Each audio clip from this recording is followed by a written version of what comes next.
Ambalma actuel média flebaro malikono maliko kamana keje fanfanga fuli be obe abisimila actuel média ka jawari sanfɛ bi ame alamsala jenkalo klemo ani sa samba fla ani mugo ani fla jemka ni ando to kono ode on en parle jemka mi la so ma abol ngeni adinga fe ama personne kuma o kuma ni ko bo kera jamana kono donte alela on ko me anga plateau sigi ni ka wole bla ma akli jolo ma o be na studio kono wala ma wole bla o ma na du sala fe wala ma anu o nyongo sa jassa wala fe mi vidéo pour ko wala gaska do ma bi ni also ma ani mo ni wala so bolo sala fe non fe mi technique sala e appel téléphonique wala so ko so ka me o ma ka keni anga bi babu ti do re ya ba ka foko décembre ko clé ça va samba fla ani mo ani kele gouvernement un projet de loi visant sur portant sur la nouvelle loi électorale min kala décembre clé ça va samba fla ani mo ani kele mais au kon examiné par le conseil national de transition avant que le samba fla ani mo ani fla o kuma ko na ka foko fe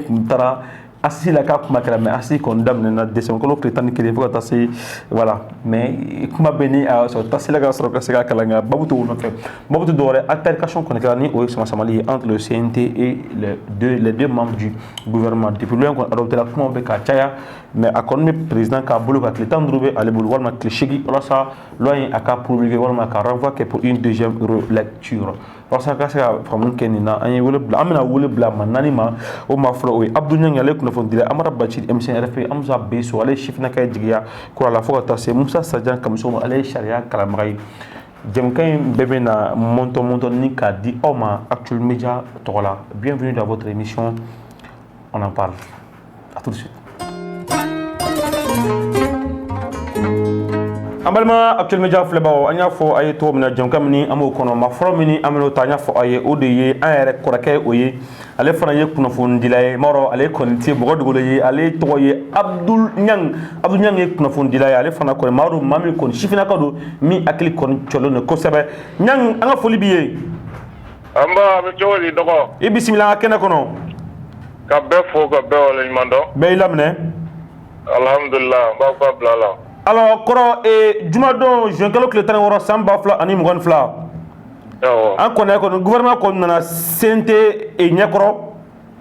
La famille est projet de loi et Nika au défend. Oh, mais quand on a ségué Tchala Kumana. Bon, on sait que ni Famana Kaya on fait exécutif et législatif au Gagnon Sama. Il y a la Sama ni est mouilla et là. Ani l'homme qui propose le gouvernement fait. En club là CNT ka bara e ka gouvernement ka bara tabolo policy ni mi mai ko ira ni mi kai ka o sinsi baraka do la chomi et en même temps CNT yamaru ka bolo ka kunkina di gouvernement ma no e ka orientation du gouvernement ma ka bara la ibe ka projet de loi mi pour loi électorale pour que fitne ni balaw ka dabla élection ko la pour voter kala ka sebon ka saniya en même temps fere ko sigi sen ka fere min bi jamana kisi joli bon ma voter ko kibaria la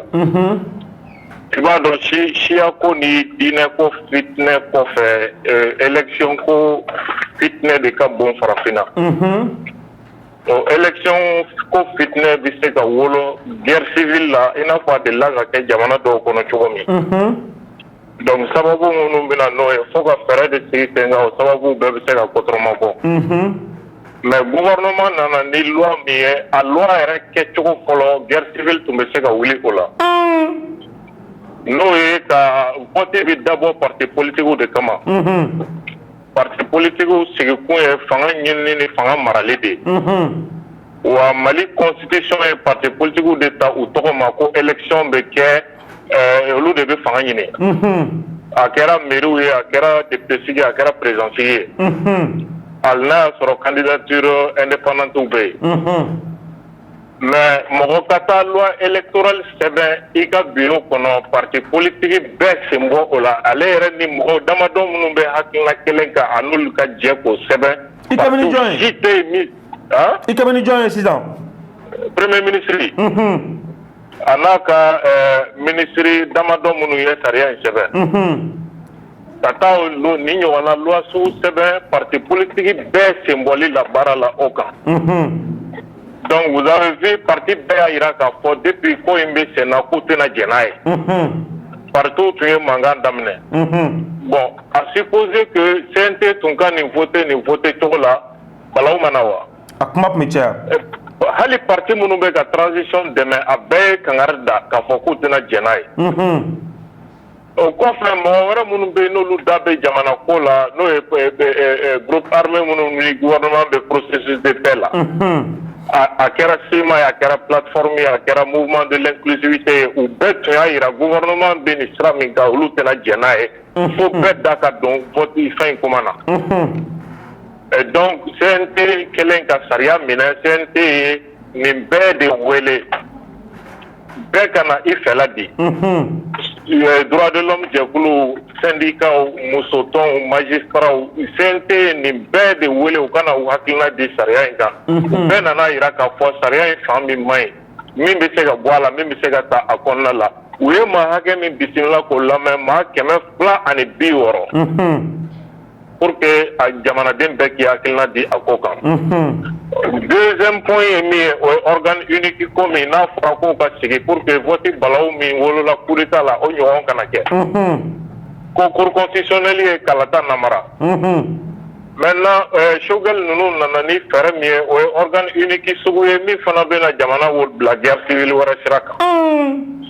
Parce que ni organe unique bɛ sigi. O kɔnɔmɔgɔw ko mɔgɔ 9. Nka o mɔgɔ 9 bɛ sigi cogo min ko jɛkulu dɔ de bɛ sigi min b'o mɔgɔw sigi.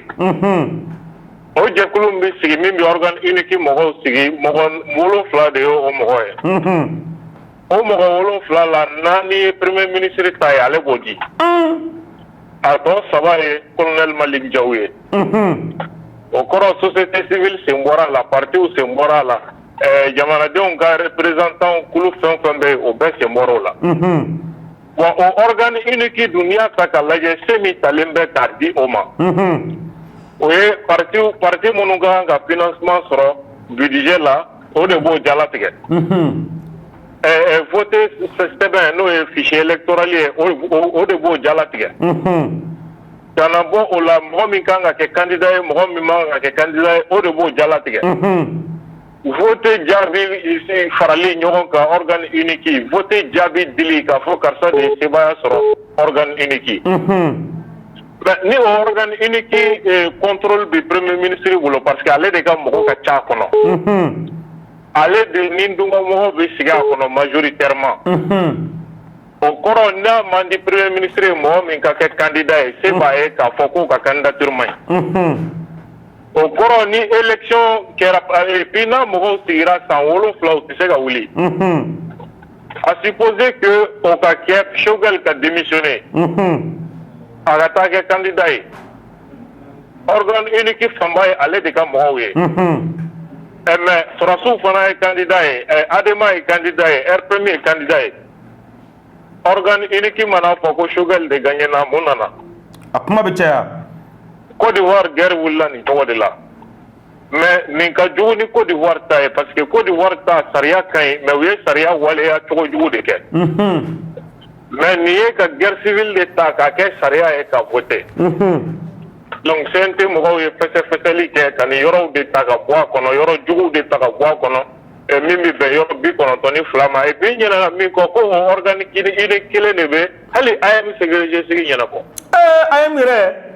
O de bɛ syndicat magistrats ka syndicat UNTM CDTM o de b'o jalatigɛ patronat mɔgɔw ka ɲɛmɔgɔ sigi organe unique kelen de b'o jalatigɛ o kɔrɔ Mali minɛna k'a nujuru di premier ministre ma donc vraiment nin ye balawu sababu de ye jɛn tun tɛ se ka kɛ ni minnu ye. D'accord. Ɲang.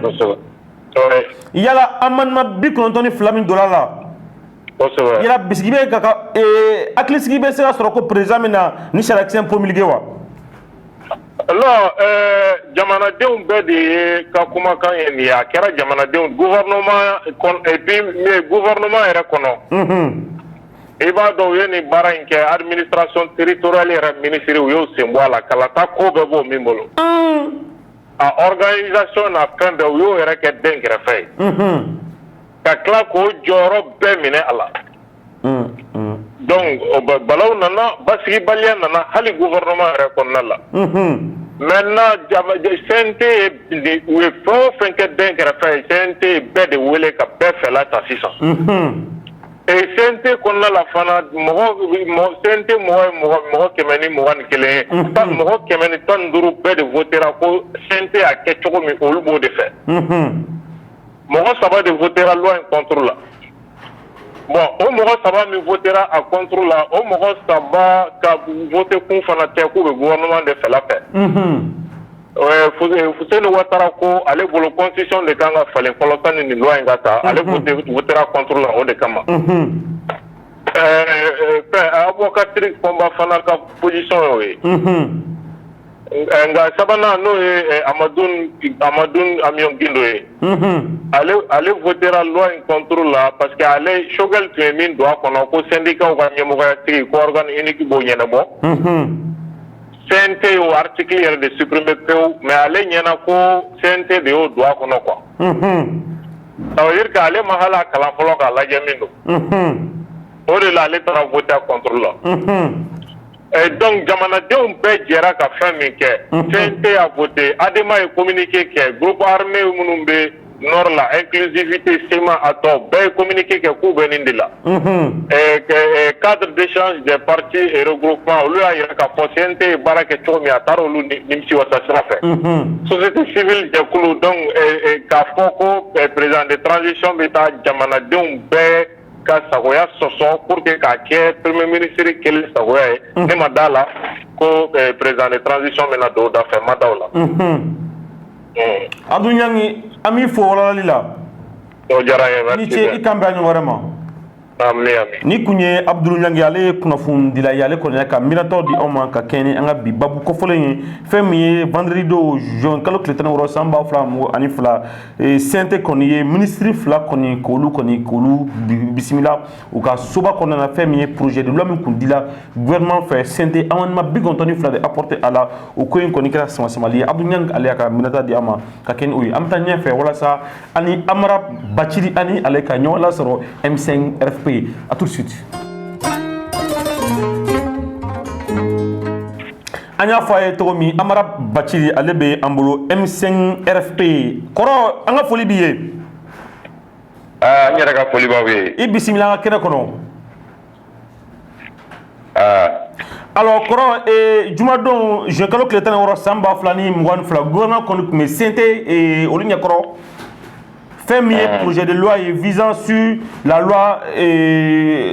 électorale. Alors, quand on dit que la semence, le bail, moi, je suis fort, et en tant que membre du M5 RFP, parce qu'il y a un communiqué clair qui a fait que Nimi Kela Ama Jenny Ayebo, Charak Sem Fana, Tara Sente Maufé, loi électorale, ko avait fait présent Kana, sur un boulon blaqué à la Kara Sekikata pour une deuxième lecture. Non, ne bolo ni ma se deuxième lecture yɛrɛ ma fɔlɔ.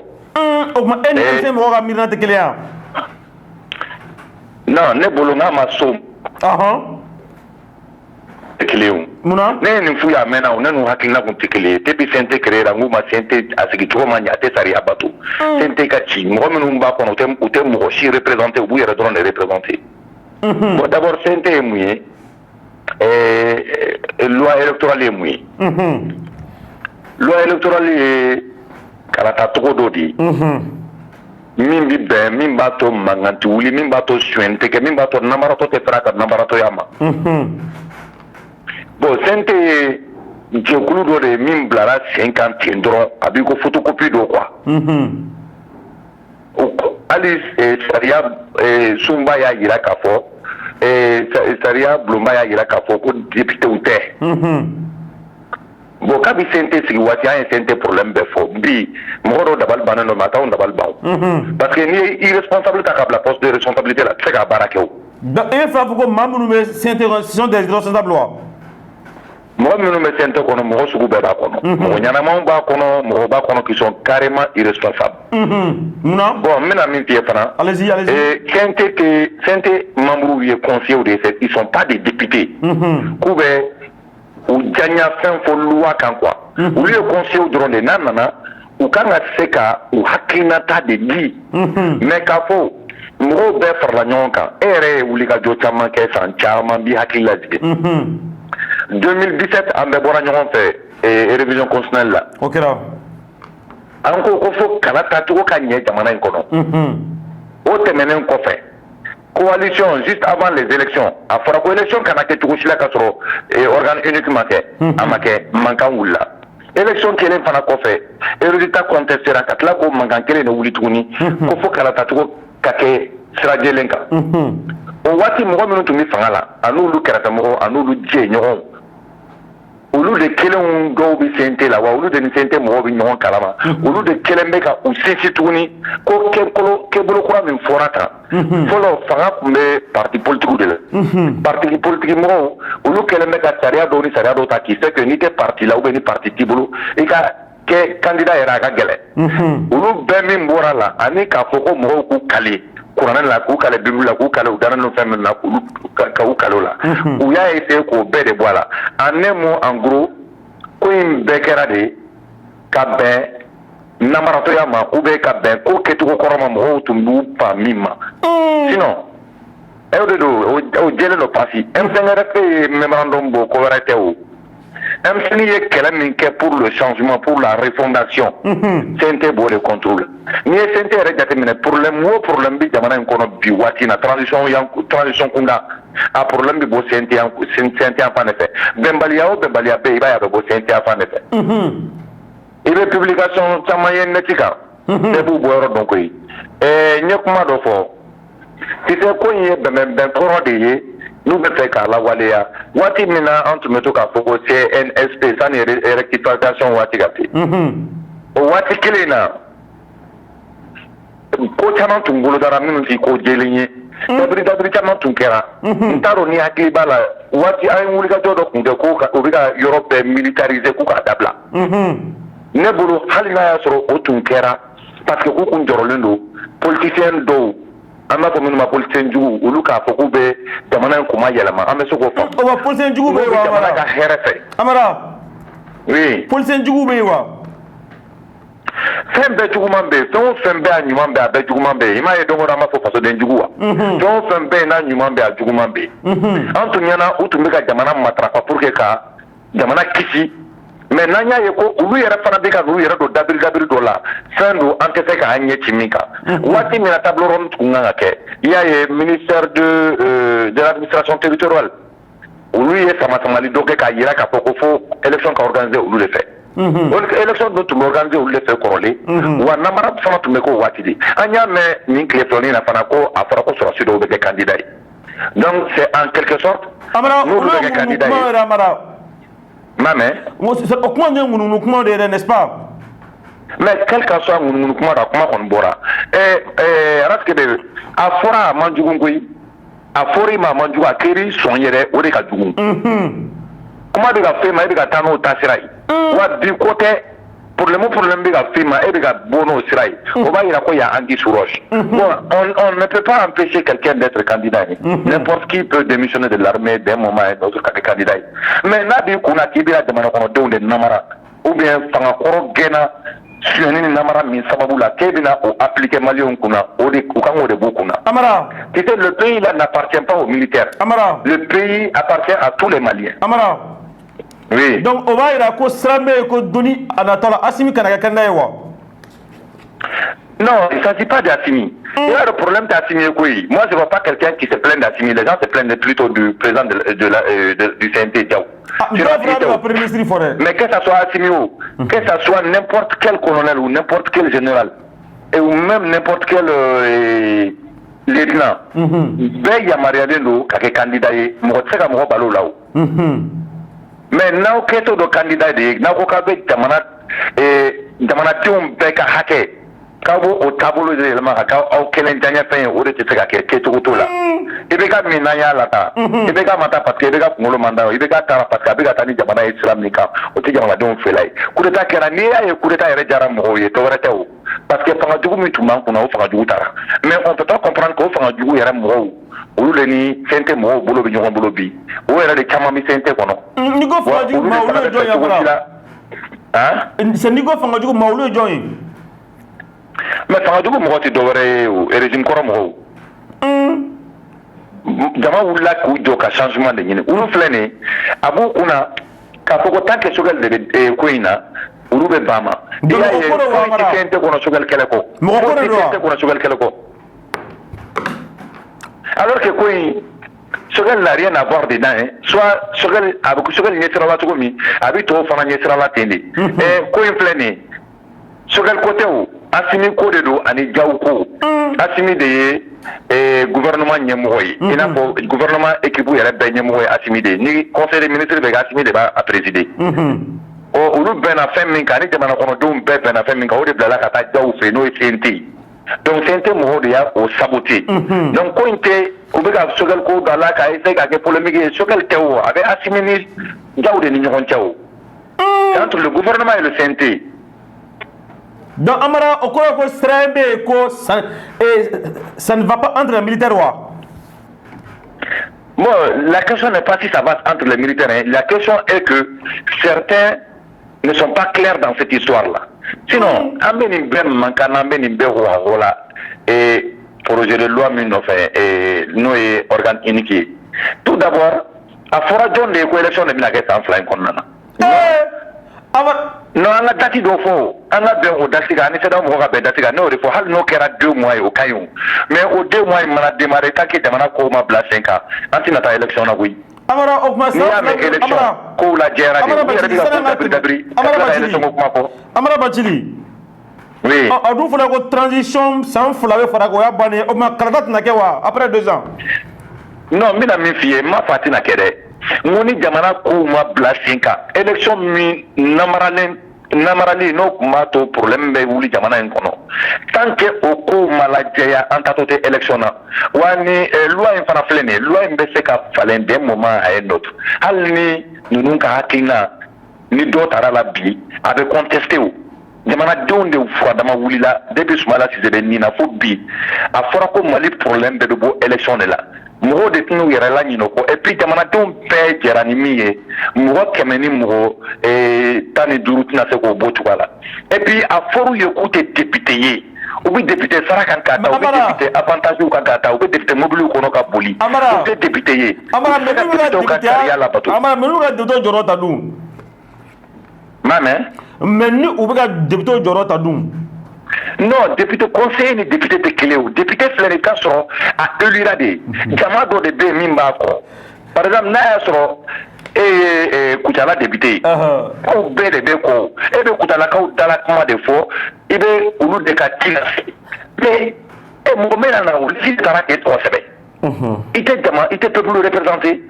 aw ka commune i t'o représenté i t'aw ka dugu représenté e bɛ se k'a fɔ i bɛ décision dɔ ta jamanadenw ɲɛna cogo di n'i ye loi électorale nin lajɛ Amara Bachili assise kɛra Amara oui allo mais an tɛ érigir est-ce que an bɛ érigir normal kɔnɔ bilen non an kɛra régime normal kɔnɔ o an ma kɛ régime normal kɔnɔ o baara bɛ kɛ ni sariya de ko ko député tɛ bon députéya dun titre dɔ de don fɛn dɔ de b'i permettre ka fɛn dɔw exercer le projet de loi min yɛrɛ filɛ nin ye a tɛmɛna table ronde fɛ atelier de validation y'a ta assise yɛrɛ kumakan kɛr'o ye a ka sɔrɔ ka se CNT la nin bɛɛ lajɛlen ye mɔgɔ légitime de ye nin ye jamaw de ye bon au moins o jama de jɛra k'o kɛ bon CNT mɔgɔw dɔrɔn tɛ se ka wuli k'a fɔ k'u b'o jama ka baara bila en cause u bɛ se k'a fɔ de par exemple an kɔni ka conseil ye min ye est ce que jama tɛ se ka segin ka nin jateminɛ jama bɛ se ka segin ka nin jateminɛ o bɛɛ la dernier mot bɛ jama de bolo dernier mot tɛ CNT bolo d'accord n y'o de fɔ aw ye erreur fɔlɔba min kɛra fɔlɔ d'accord a kɛlen ka fɔ CNT mɔgɔw ye k'a fɔ ko député tɛ u kun kan ka yir'u la k'a fɔ k'u tɛ se ka baara kɛ dɛ ils sont des simples conseillers u bɛ conseil de di en fonction de ça et puis député ka sara u man ka ta don o don plateau bɛɛ kan hali ka plateau k'ale fɔ ko gouvernement ka train de vie k'a kan ka réduit mais gouvernement ka train de vie réduit yɔrɔ ɲuman ye CNT de o chaque année on peut avoir plus de 3 milliards là-bas mais u bɛ ka sara min ta n'o t'u ka sara ye n'o ye député ka sara ye c'est énorme et c'est trop budgétivore u bɛ mobile minnu kɔnɔ ka boli u bɛ carburant min kɛ mobile ninnu kɔnɔ sara min yɛrɛ bɛ d'u ma 2 millions et quelques par mois o ni avantage wɛrɛw tɛ kelen ye c'est ce qui n'est pas du tout normal. a faamuna Amara Bachili waati kurula dɔɔni i ka temps dafara miniti 10 de tun bɛ mais an bɛ fɔ 12 la alors mais kuma ka laban na Amara. bon kuma ka laban min bɛ n bolo ka fɔ maliyɛnw ye dɔrɔn an ka sabali. Amara dɔw tun ko kuma ka laban na ko ko CNT isigi ka gouvernement makɔrɔ de ka dimi dɔw la non CNT dimi dɔ a yɛrɛ de la a y'a yɛrɛ de mangoya a y'a yɛrɛ de lebu CNT tɛ se ka dimi don gouvernement na CNT a essayé ka gouvernement lebu mais u yɛrɛ de lebura en fin de compte malien minnu bɛ jamana kɔnɔ ani malien minnu bɛ jamana kɔ o bɛɛ da bɛ jɔlen bɛ CNT la bi donc u y'a k'u yɛrɛ de la u m'a kɛ mɔgɔ la et à chaque fois que ni Choguel kan ka tɛmɛ yen fɛ u b'a essayer k'u bɛ Choguel lagosi ou k'u b'a lebu a lebu bɛ tila ka yɛlɛma u yɛrɛ de kan bi olu de b'o kɔlɔlɔ la olu de bɛ k'u yɛrɛ ɲini bi gouvernement tɛ k'a yɛrɛ ɲini bi o a faamuna u y'a essayé ka mɔgɔw hakili suɲɛ mais mɔgɔw ye faamuyali kɛ ko in bɛɛ la o voilà Amara Bacili an b'i fo n b'a fo kosɛbɛ i ni ce ni walawalali la kosɛbɛ ka wula yɛrɛ ka wula yɛrɛ ni kun ye Amara Bacili M5 RFP ale kɔni y'a ka miirinaw di ka kɛ ni an ka babu ye a ko CNT yɛrɛ de ye a yɛrɛ se malo ma ka d'a kan mɔgɔ caman tun ko CNT sigini ka gouvernement kɔni makɔnɔ an bɛ taa ɲɛfɛ pour que ani Amza Beso ani ale fɛ ka ɲɔgɔn lasɔrɔ ale ka Amina a ka faamuta fɔ an ye ka kɛ ni nin babu ninnu ye a tout de suite Amza Beso an y'a fɔ a ye cogo min ale bɛ an bolokɔrɔ sifinakaw don min kɔni ka wulikajɔ bon kosɛbɛ an bɛ se k'a fɔ ko hali bon a bɛ fɔ ko traditionnel ko Gwara dabaga tɛ nka bi kɔni ale ka kumaw kɔni ka girin kosɛbɛ fɛn min ye mara min bɛ ka kɛ kuma o kuma ni mara kɛcogo man ɲi Amza Beso ale b'a ka hakilinaw ni ka olu dan kɛnɛmaya walasa maaw ka se ka faamu caman sɔrɔ a la Amza Beso bi bisimila an ka kɛnɛ kɔnɔ. Kɛbɛ ça va mon frère. Kɔɲɔmuso dun kɔni baasi t'a la. Ah non, basi t'a la bi non. Ala ka furu si bɛɛ. Ami ka kɛ sima fila ka furu ka seni bolo caman bɔ a la. Ami. D'accord. I ka foli kan ka lase filɛbaga ma yanni an ka don baro kɔnɔ. Bon Ratebe n b'i fo n bɛ actuel média lajɛlikɛla bɛɛ lajɛlen fo. Bɛɛ y'i laminɛ. N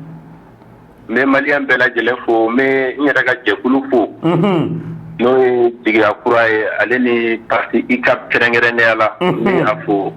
N'o ye initiative pour la concrétisation des attentes du peuple. D'accord. Amza Beso juma tɛmɛnen juin kalo tile 16 san 2022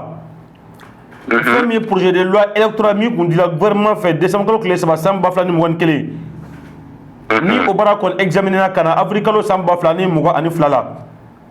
bon juma don CNT ni gouvernement ye ɲɔgɔn sama sama kosɛbɛ sarakisɛ in kɔni nɔfɛla la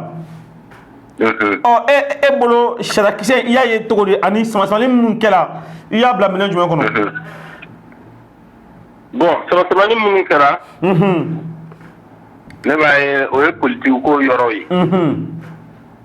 ale ni fɛn dɔ bɛ yen nɔ an y'o fana ye tuguni o ye jumɛn ye kuma bɛɛ an b'o fɔ an ka gouvernement ye nin gouvernement n'u b'a wele ko rectification gouvernement. Bon, moi, je pense que c'est un gouvernement clivant.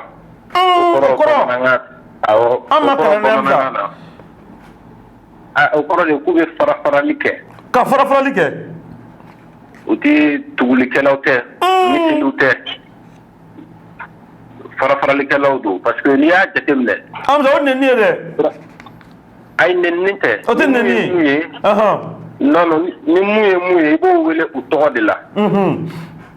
Transition. Pouvoir ba saba de b'a kɔnɔ. N'o ye exécutif ye. O ye Assimi Dayɔrɔ ye présidence n b'o wele o yɔrɔ fɛ kɛrɛnkɛrɛnnenya la. N'o ye gouvernement ye. O ye Choguel ka yɔrɔ ye ale y'o ɲɛmɔgɔ ye. N'o ye CNT fɛnɛ n'o ye Malick Diaw ka yɔrɔ ye. Donc transition dun. Transition est une période exceptionnelle. A kan ka kɛ ni wagati de inclusivité bɛ ye wagati min na ni maliyɛn bɛɛ b'a yɛrɛ sɔrɔ a la. Farafarali waati tɛ. Donc an dun nana ye gouvernement a n'a ɲɛmɔgɔ ni ko ils sont clivants ko misiliw tɛ ko farafaralikɛlaw don ko tugulikɛlaw tɛ i b'a jateminɛ dɔrɔn premier ministre yɛrɛ a yɛrɛ ka parti a yɛrɛ bon n t'a fɔ parti a ka mouvement kɔnɔna n'o ye M5 ye a ye farafarali daminɛ yen kosɛbɛ a ye mɔgɔw farafara Sissoko ninnu taara Sissoko jɔn ye madame Touré Sissoko EMK Cheikh Umar Sissoko olu y'u yɛrɛ bɔ a la k'u t'u yɛrɛ y'a la madame T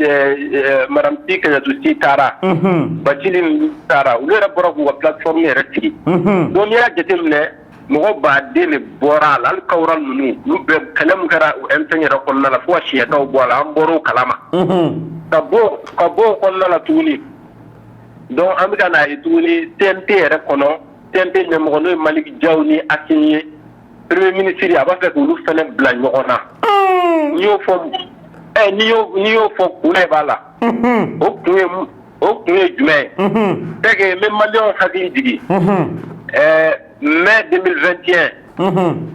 deuxième coup d'état kelen ka kɛ Bandaw la Asimi ka kuma fɔlɔ la a ye mun fɔ a ko k'olu ye pacte de sang de kɛ u mɔgɔ 5 ni ɲɔgɔn cɛ minnu ye IBK bɔ yen ko o pacte de sang in na ko si man ka si janfa fan donc ko gouvernement dun bɔra Bandaw ni Mutari Wale ye gouvernement bɔ ka Sadio Kamara ni Modibo Kone bɔ ministériya la donc olu de ye pacte kɛ donc ale nana rectifier a ye Bandaw minɛ ka Mutari Wale bɔ yen parce que olu tɛ ɲɔgɔn janfa u tɛ fɔ ɲɔgɔn kɔ donc sisan dun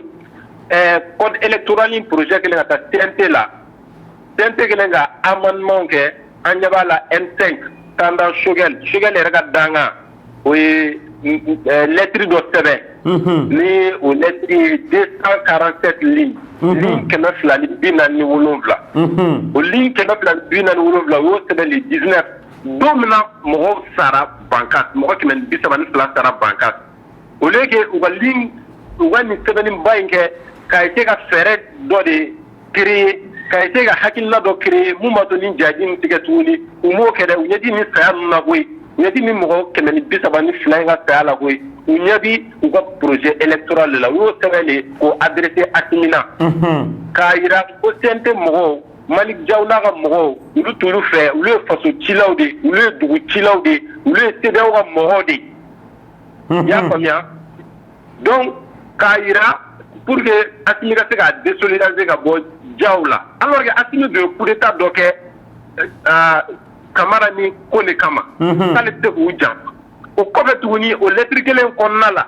M5 ka o lettre kelen kɔnɔna la u y'a sɛbɛn tuguni ko colonel Abdoulaye Maïga n'o ye ministre de l'administration territoriale ye u y'a sɛbɛn a b'u ka page 7 kɔnɔna la 5.6 ko ale de tun b'a fɔ ko Mali mɔgɔ tɛ CEDEAO la ko CEDEAO tɛna Mali ko kuma fɔ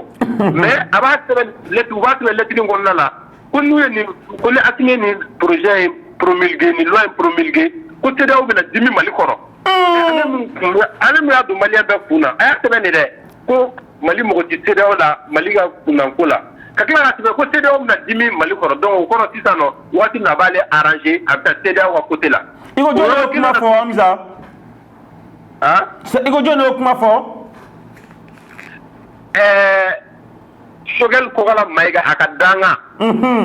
a ka vice président M5 RFP o de ye nin fɔ. O jɔn ye? Nanga a tɔgɔ lajɛ pour ne pas dire des bêtises. D'accord, allez-y, président, an ka taa fɛ Hamza, an ka taa fɛ. A tɔgɔ filɛ de Boubacar Traoré. Boubacar Traoré, M5 vice président, ale de Choguel ka dangan ye nɔnabila. Donc ni Choguel bɔra ale de bɛ yen nɔ i y'a faamuya donc o de o ka tila k'a sɛbɛn o lettre kelen kɔnɔna la M5 ka lettre kelen Choguel ka M5 ka lettre kelen ko mɔgɔ min bɛ bɔ kuma bɛɛ ko ka nin kuma ninnu ka CEDEAO dɔgɔya ka communiqué kɛ CEDEAO contour la ko colonel de son état o m'a fɔ gouvernement porte-parole don dɛ wa a y'a essayé k'a yira Asimi na de ko colonel de don ko militaire de don aw ka mɔgɔ de don aw de y'an ni CEDEAO bila ɲɔgɔn na o piège damadɔni ninnu o de kama n ko il est clivant a bɛ mɔgɔw kun kari ɲɔgɔn na de kɛlɛ min bɛ FSD kɔnɔna la ale sababuya la an b'o bɛɛ kalama donc loi in kɔni pour revenir à ta question projet in u y'a bila ka taa TNT kɔnɔ u bɛ ka bɔ bi k'u bɛ mankan kɛ u tilala k'a fɔ tuguni ko Assise de y'o décidé alors que o kuma in ti tiɲɛ rassurez Assise kɛra du 11 décembre au 30 décembre o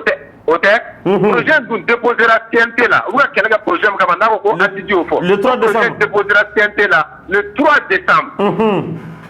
c'est-à-dire une semaine avant les assises bon o projet kelen déposera Assise kɔfɛ ko maliyɛn u ka kuma la ko maliyɛn bɛɛ de kumana Assise la donc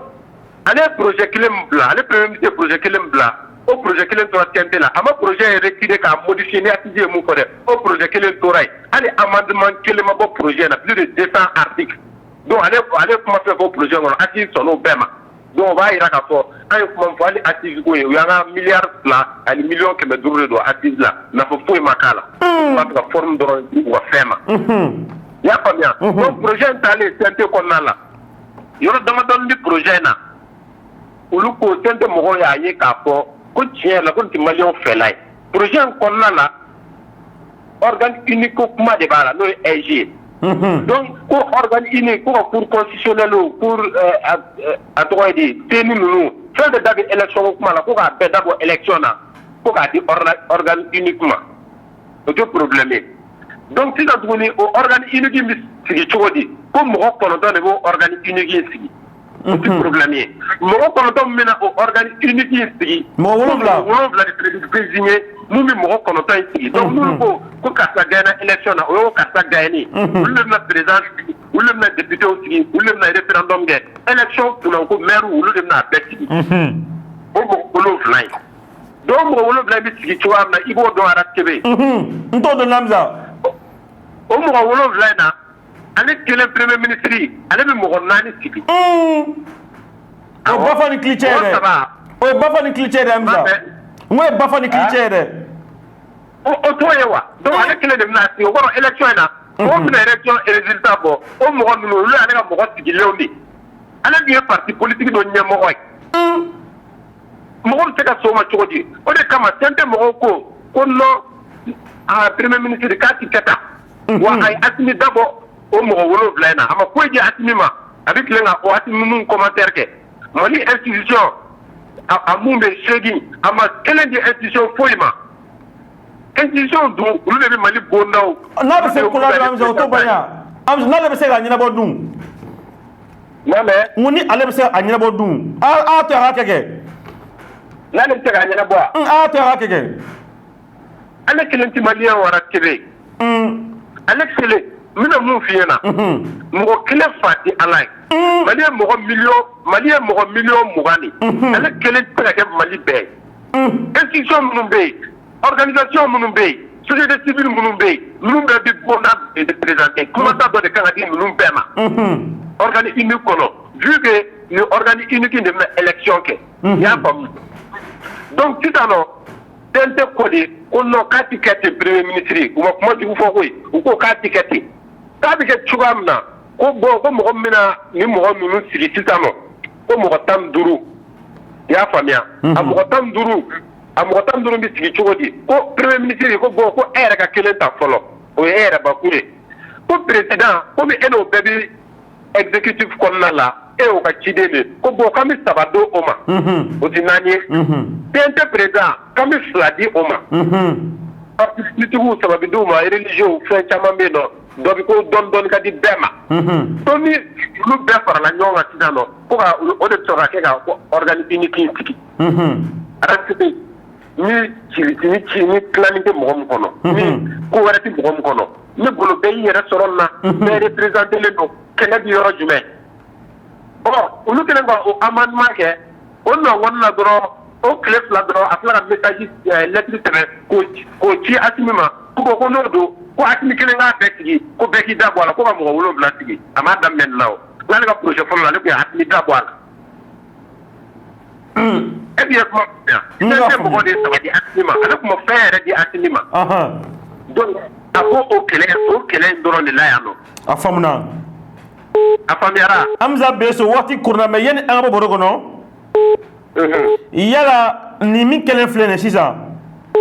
o b'a yira parce que ni conseil des ministres de la loi bɛ adopté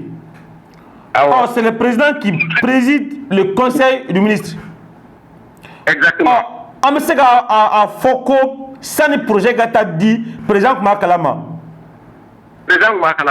donc tout porte à croire ici que le président aurait choisi son camp parce que loi Tale CNT a rejeté. Soit le CNT est avec le président, soit le président est avec le premier ministre. Amsa Moumisigi. Disano. N'était n'ingal le. Awo ya ko dara kebe. Président tati Mali ko. Abi Mali. Mina mun fi abi Mali donga para de la. atara ani président Benaka ou ma Benaka atara mon bisialelo jakulu mun bisialelo institution mun bisialelo ko malidenw représenter o TNT donc olu le kuma malidenw nɔ la ni loi électorale be ni projet be no projet de loi be donc au CNT parce que CNT kɔnɔna la formation na u ye jɛkulu caman bila diinɛ mɔgɔw politique mɔgɔw armée u ye jɛkulu caman bila olu bɛɛ ka représentant b'a kɔnɔ même si le premier ministre ko k'o sigi cogo ma ɲɛ mais o ye débat wɛrɛ an tɛna don o kɔnɔ donc o mɔgɔ minnu bilalen don ko ka kuma maliyɛndenw nɔ la olu de ko k'a man ɲi tan ka amande ko bon ko maliyɛnw fɛla ye nin de k'a bila ka taa donc o jara président ye sa o ma ja président o olu kɔni kumana maliyɛndenw de place la donc sisan nɔ komi président yɛrɛ b'a dɔn ale tiɲɛ a yɛrɛ kama ale tiɲɛ sogɛli kama ale tiɲɛ jɛkulu kama ale tiɲɛ maliyɛnden bɛɛ de kama ni TNT nin bila ka taa donc an b'a wajibiya kan de a k'a promulguer a faamuna Musa Beso merci i ni ce walawalali la merci k'an bɛn a ɲɔgɔn wɛrɛ ma komi kɔɲɔmuso fo a kulo b'a la d'accord Musa Beso ni ko ye ale mankan ye sifinaka do min bɛ jigiya kura tɔn na sifinaka fana fana min t'a ka hakilina don k'a b'o dan kɛnɛma ye kuma ni kuma ni kɛlɛba minnu bɛ jamana kɔnɔ an ka foli bɛ a ye an bɛ taa se an ka mɔgɔ naaninan ma ka kuncɛ ni a ye ni o ye Kamisoko ye à tout de suite sur Action Media dans votre émission on en parle avec Raskebe. an y'a fɔ a ye cogo min na Musa Sajan Kamisoko ale bɛ an bolo kɔrɔ an bɛna kuma tɛnku ale fana maa min fana hakili kɔni cɔlen kosɛbɛ ale ye sariya kalanbaa dɔ ye Musa Sajan Kamisoko an ka foli b'i ye. Raskebe bonjour. I bisimila an ka kɛnɛ kɔnɔ. Awa aw ni tile aw ni ɲankuma an b'a ka radio la yan ka bɛɛ lajɛlen fo. An ka bɔlɔlɔsira Actuel Media. Actuel Media, bonjour Actuel Media. Oui. Ka foli di Actuel Media subaga bɛɛ ma à travers les réseaux sociaux. Musa Sajan Kamisoko. Oui. Projet min bɛ ni o ye loi électorale ye gouvernement kun taara di CNT maaw ma. Oui. Projet kɔni kuma cayala mais o kɔni finalement o ye a projet adopté. Oui. Mais avec des amendements. Yala, toi, en tant que juriste, il y a un projet qui est dit. Bon, tout d'abord, an mɔgɔ hakili k'a fɔ ko an ka Mali la yan waati jan na mankan dɔw wulila ka sababuya kɛ kalafili labɛncogo ye. Donc o la kuma caman na ni mankan wulila fɛn mun na fɛn fɔlɔ min bɛ y'a la ni jalaki bɛ bɔ a la o bɛ ye sariya bolo de kan.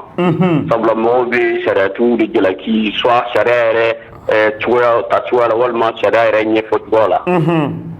Donc o de kama yani ni loi yɛrɛ adopté i b'a kalama k'a fɔ ko malidenw ye sigikafɔ dɔw kɛ k'a daminɛ loi d'attente nationale la ka taa se fo an ka assise laban min kɛra sa ko assise de refondation laɲini dɔw de kɛra olu senfɛ k'a fɔ ko cogo min na parce que mankan caman bɛ bɔ kalafili de kɔfɛ donc an bɛ se ka kalafili labɛn cogoya min na labɛn cogo ɲuman na pour que maliyɛnw bɛ se ka kalafili kɔfɛ an bɛ se ka ɲɛsin baara wɛrɛw ma. Sabula jamana bɛ taa ɲɛfɛ ni jamana marabagaw de ye o fana bɛ kɛ ni kalafili ɲuman de ye. O de kama ni don laban in na juma don an ka CNT ye kalafili sariyaw labɛn fura dɔ labɛn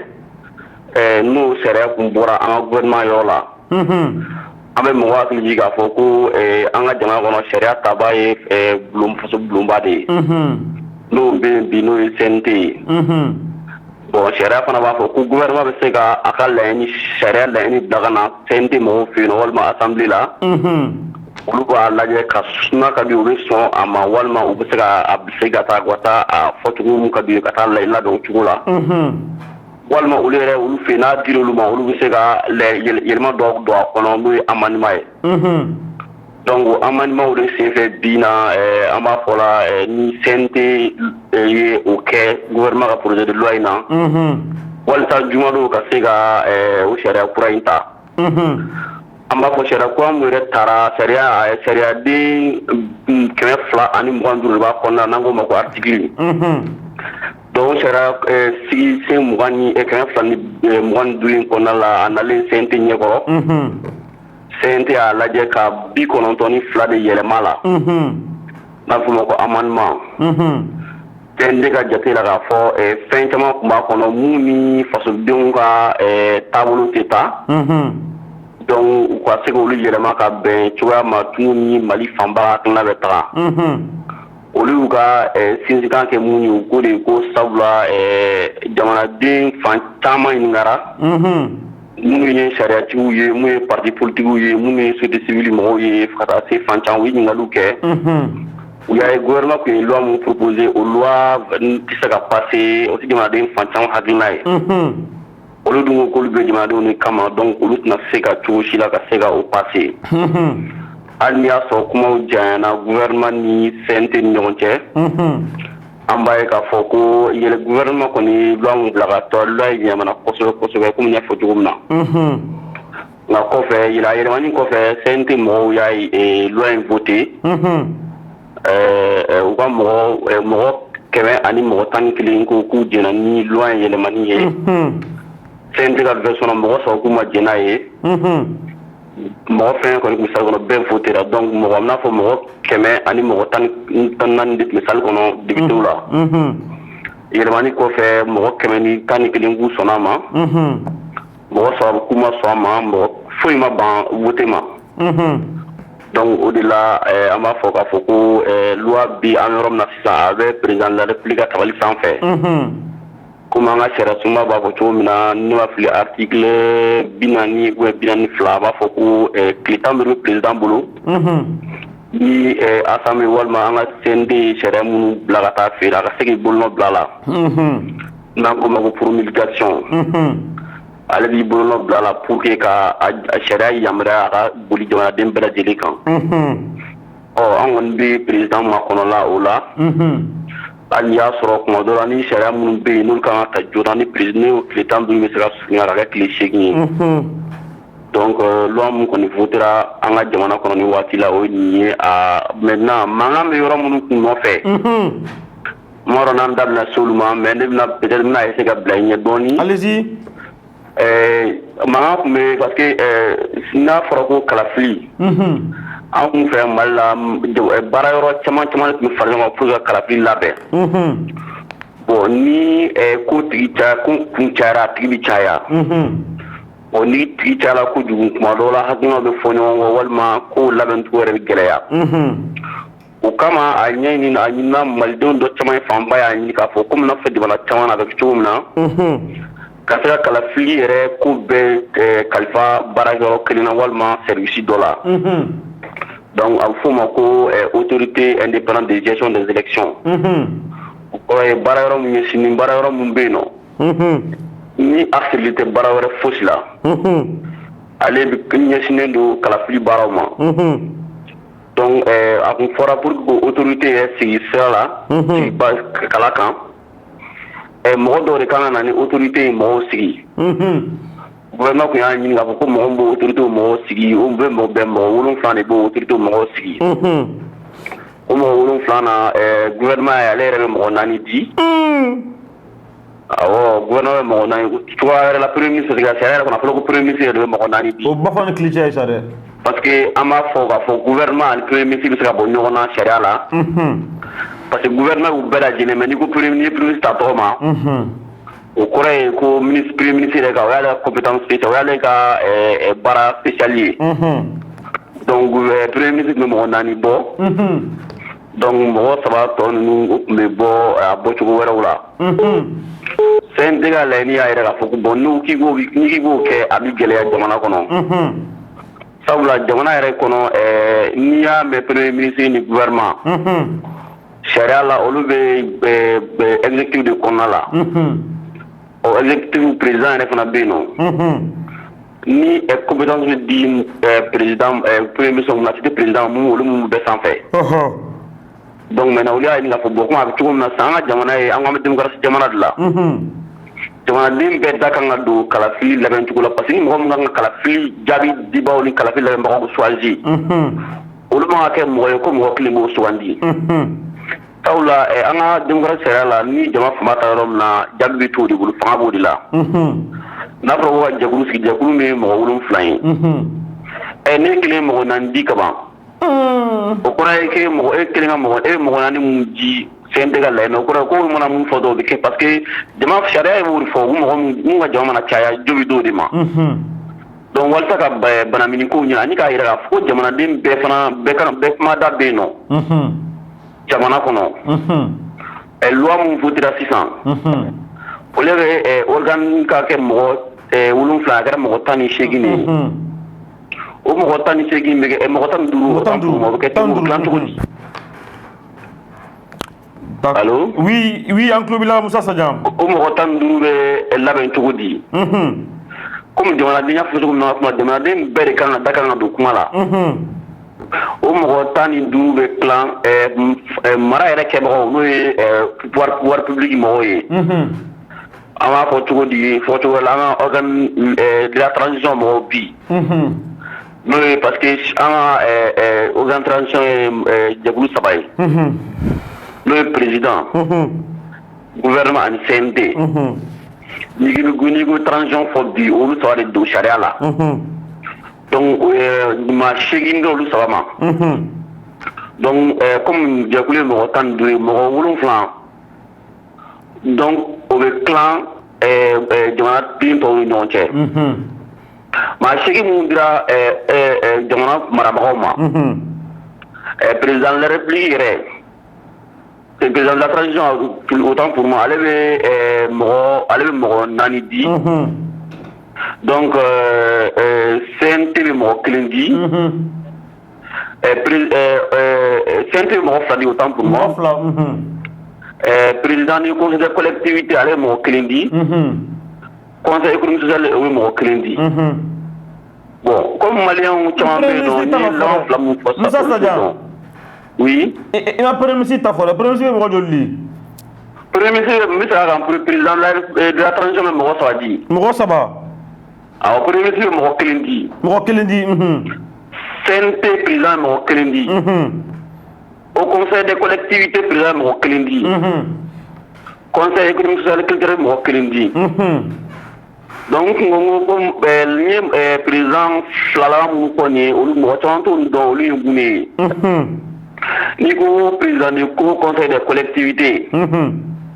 Amaro ko an ka jamana kɔnɔ an ka jamana kilan ni sigidaw ye.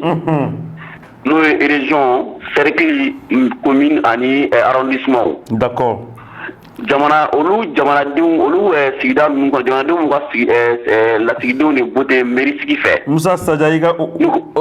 waati kuruna kosɛbɛ ka da miniti 10 de tun bɛ bɛɛ bolo e ta taara miniti 12 la sariya kalanbaa ka kuma ka ca. Ok d'accord en tout cas kuma la filanan directement an b'a fɔ dɔrɔn loi mun kɛlen filɛ nin ye an b'a jigi de k'a fɔ ko président na loi nin promulgué ka sababu la ale fana version ne ka hakilina la o ka fisa ni premier ministre tɛ parce que mɔgɔ caman bɛ yɛrɛ ye nin kɔnɔna la. D'accord. Donc an bɛ dugawu de kɛ halisa an bɛ laɲini min ɲini ala ka Mali basigi ka jamanadenw bɛɛ kan kelen ma. Amina abi. An bɛ a fɔ halisa k'a fɔ ko mankan ninnu foyi tɛ se Mali ma an ka essayer an ka don da kelen ka bɔ da kelen fɛ. Amina abi Musa. Jamana in an bɛɛ de ta ye mɔgɔ si kelen ta tɛ. Amina abi. Halisa ala ka jisuma kɛ fɛn ninnu fɔ a ye. Amina abi Musa Sadia. Sariya kalanbaa kuma ka ca kosɛbɛ. Sariyatigiw ka kuma ka ca an b'i fɔ Musa. A bɛ bɛn. I ni cɛ wɔɔrɔ la Musa ala k'an to ɲɔgɔn ye. N'ala sɔnna. I ni baraji. Merci beaucoup. Ni kun ye Musa Sadian Kamisogo ye ale kɔni ye juriste ye sariya kalanbaga don ale y'a ka minata fɔlen ka kɛ ni an ka bi babu ye an y'a sɔrɔ kuma kɔni jɛra mais a kun ye faamu caman an ka se ka sɔrɔ a la ni ne tun bɛ dansigi an ka bi jɛmukan na min lasela aw ma a balimakɛ ni a denkɛ fɛ Araskɛbɛ on en parle an bɛ alamisa la jeune kalo tile 23 san 2022 maa 4 an y'olu sɔrɔ bi nɛgɛjuru fɛ fɛn min Abdou Niang ale ye kunnafoni dira ye Amara Bacile M5 RFP an bɛ se bɛɛ so jigiya kura fo ka taa se Musa Sadian Kamisogo ma ale kɔni an y'ale ta en tant que sariya kalanbaga ale y'a ka faamu caman fɔ an ye ka kɛ ni an ka bi babu ye caméra la technique la bi maa 2 kun bɛ Burama Jara vraiment Dembélé